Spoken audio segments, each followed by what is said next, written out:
এর সেই রূহ নেই, বেলালের সেই রূহ নেই, আজ সেই কোরআন আছে, হাদিস আছে, সেই ঈমান আর মানুষ নেই, সেই আলী হায়দারে উসমান নেই।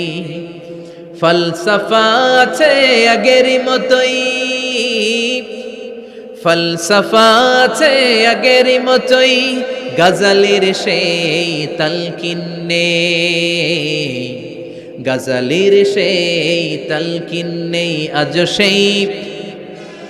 আজ সেই কোরআন আছে, হাদিস আছে, সেই ঈমান আর মানুষ নেই,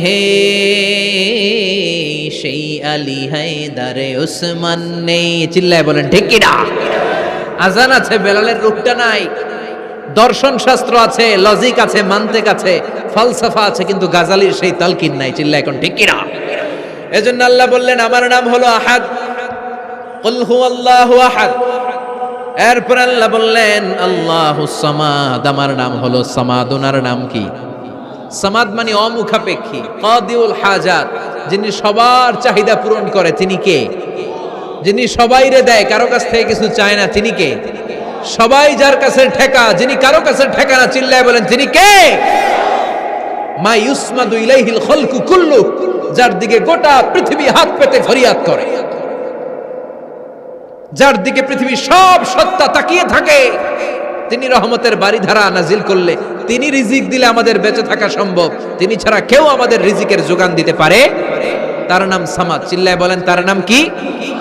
আল্লাহ ডেকে বলে গোলাম লাউ আন্না আউওয়ালাকুম ওয়া আখিরাকুম ওয়া ইনসাকুম ওয়া জিন্নাকুম, তোমাদের শুরু থেকে শেষ পর্যন্ত, আদম থেকে শেষ পর্যন্ত যত লক্ষ কোটি মানুষ দুনিয়ায় আসবে, সবগুলো মানুষ বিশাল এক মরু প্রান্তরে দাঁড়িয়ে যদি আমি আল্লাহর কাছে চাইতে শুরু করে দাও, সবাই যদি আল্লাহর কাছে মনের সব চাওয়াগুলো বলে, আল্লাহ আমারে বাড়ি দাও, আমারে গাড়ি দাও, নারী দাও, এটা দাও, ওটা দাও, আমারে সব দাও, আল্লাহ সবাইকে সব যদি দান করে দেয়, আল্লাহর ক্ষমতার 1 ইঞ্চিও কমবে না।